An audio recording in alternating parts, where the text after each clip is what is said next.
Hey everyone, sorry it's been a while since I've done an update here. It's been quite a month.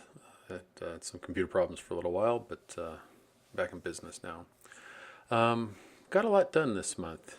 What you're seeing here is buddy of mine, Jeff, is helping prep the fuel tank for the ProSeal install that we'll be doing the next day, getting everything cleaned up.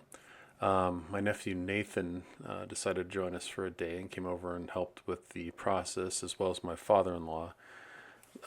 Kind of find out that this is quite a process to get this all done because once you crack that Pro Seal open, you're really on the clock. So we got the wing tank set up or I'm sorry, the wing set up all prepped so that we can just toss the fuel tank on there and get it all put on, get it all riveted in, take it off, and then go back through and clean up any holes that or any areas we may have missed with the Pro Seal.